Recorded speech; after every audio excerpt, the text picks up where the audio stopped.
Hey, what's going on? Welcome back to Daz Reacts, and today I have another two Ronnies reaction video for you, and this is the rhyming slang sermon. And like, I was looking at the title of this, and do you know when you just like, I'm hoping that this is good and that this is funny. I hope it don't disappoint, because I was looking at the title of this and just thinking that, yeah, just based like rhyming slang sermon, you know that this is going to be smart, this is going to be clever, it's going to be witty, and that I don't know. It's probably just going to be. It's looking like Ronnie Barker on his own, which I don't mind. Like I've seen a couple of Ronnie Barker videos where he's gone solo, and they've just had me on the floor. They have been brilliant. So yeah, I always look forward to the two Ronnies. I just think they are comedy geniuses.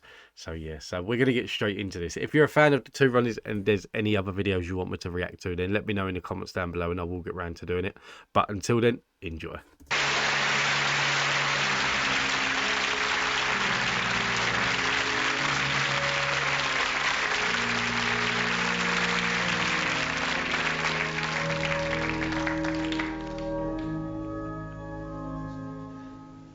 Now, many of you here tonight will know that Cain and Abel and Hampstead Heath are Cockney rhyming slang. Cain and Abel means table, and Hampstead Heath means teeth. We are glad to welcome tonight a large group of Cockney worshippers to Evensong, and it is to them that I wish to address my sermon. I want to tell you a story. A long time ago, in the days of the Israelites, there lived a poor man. He had no trouble and strife. She had run off with a tea leaf some years before, and he now lived with his eldest bricks and mortar, Mary. And being very short of bees and honey, unable to pay the burden on Trent, he was tempted to go forth into the Bristol city and see what he could half inch. He would say to... This is going to be one of them ones that, like, if you're from East London, and if you're not even East London, like a lot of London in general, and you're up with the rhyming slang and things like that, I think a lot of the Brits actually get a lot of the slang as well. But other countries, you might find this one a bit harder to follow. I don't really want to interrupt all the time and say that, like, and tell you what the rhyming slang part is. So if you want to know, let me know in the comments down below, and I'll try and answer all of them for you. And see what he... Yeah, so if you want to know what the rhyming slang part of this is, let me know in the comments down below, and I'll try and do another video of this where I'm stopping and starting the whole time with every part of the rhyming slang. Good half inch. He would say to Mary, his bricks and mortar, I will take a ball of chalk into the town and buy some tobacco for my cherry ripe. And he would put on his almond rocks and his dicky dirt and his round the houses and set off down the Frog and Toad until he reached the outskirts of the Bristol. And people would stare at him, for his dicky dirt was torn.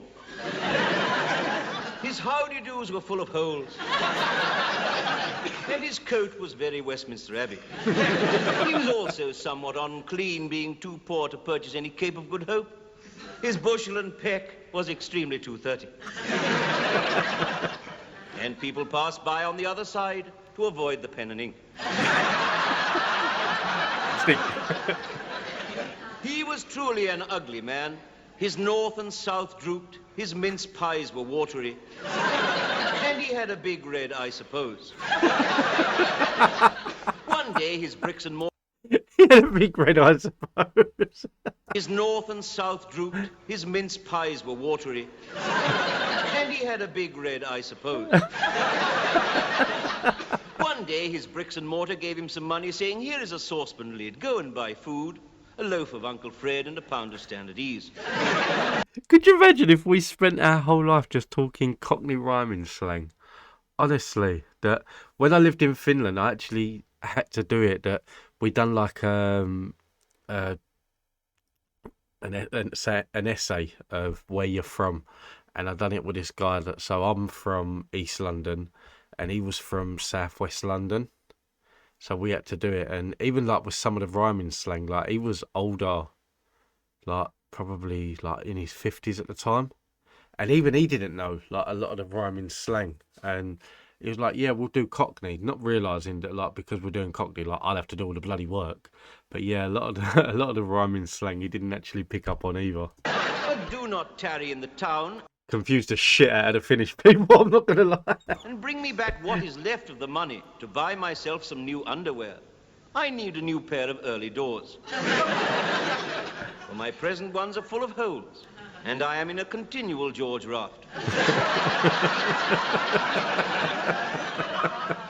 But instead of returning with the bees and honey for his bricks and mortars early doors, he made his way to the rubber-dub for a tumble down the sink and indulged himself freely on the bottle.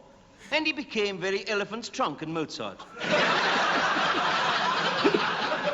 And when the landlord of the rubber-dub called Bird Lime, the man set off back towards his cat and mouse, reeling about all over the Frog and Toad and drunkenly humming a stewed prune.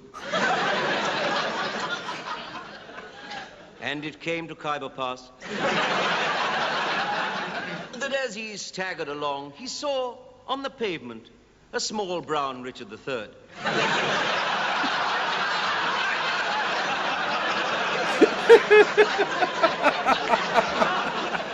And he stared at it, lying there at his plates of meat. And he said, "Oh, small brown Richard III, how lucky I did not step on you."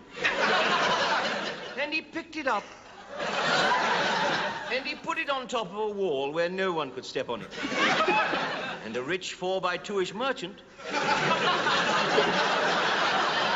who witnessed the deed, put his hand into his skyrocket and took out a Lady Godiva and handed it to the man, saying, "I saw you pick up that Richard III and remove it from the pavement, and that was a kindly act.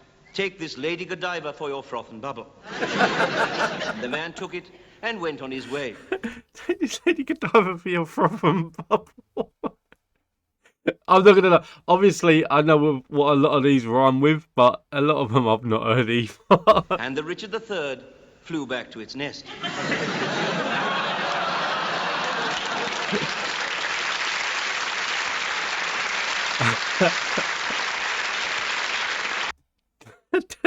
When he said the Richard III, I think like everyone, I was thinking turd. I wasn't thinking bird.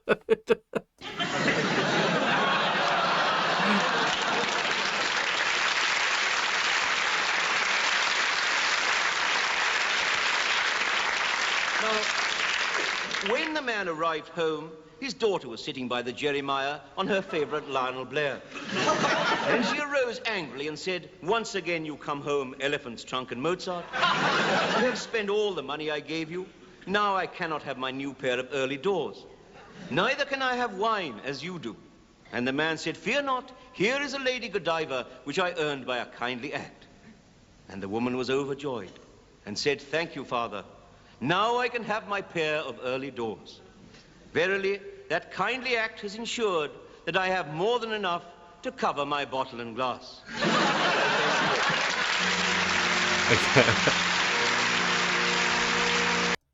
That's the thing that like, and you don't really see it that much. I haven't witnessed that much. I might be wrong, but when it comes to British comedy, like you don't really see it that like just like one man, one camera, one mic, and like for 5 minutes can just leave you like laughing your head off because it is just such clever comedy. And like obviously you get it like through stand up where it's a solo person and things like that. But in terms of like this was a TV show and like a sketch show and things like that. It is absolutely brilliant. I love watching the two Ronnies, I really do. And there's so many on here that I'm watching that I've never seen before. And they leave me in hysterics. So yeah, you can always expect to see a lot more two Ronnies on this channel, and that is where you come in as well. Because if there is any other two Ronnies that you want me to react to, then let me know in the comments down below, and I will get round to doing them. That I've cut down on the amount of videos I release each day now, so it's always going to be like a little bit of a longer wait to get to them. But I will always get to them. And I'm doing a lot more British comedy now as well. So the likes of like Freddie Starr, Jimmy Jones, Jim Davison, and there's going to be a lot more coming to the channel as well. So stay tuned for that. But until next time, thank you all for watching. Take it easy. Have a nice day. Stay safe. Be kind. And I will see you in the next one.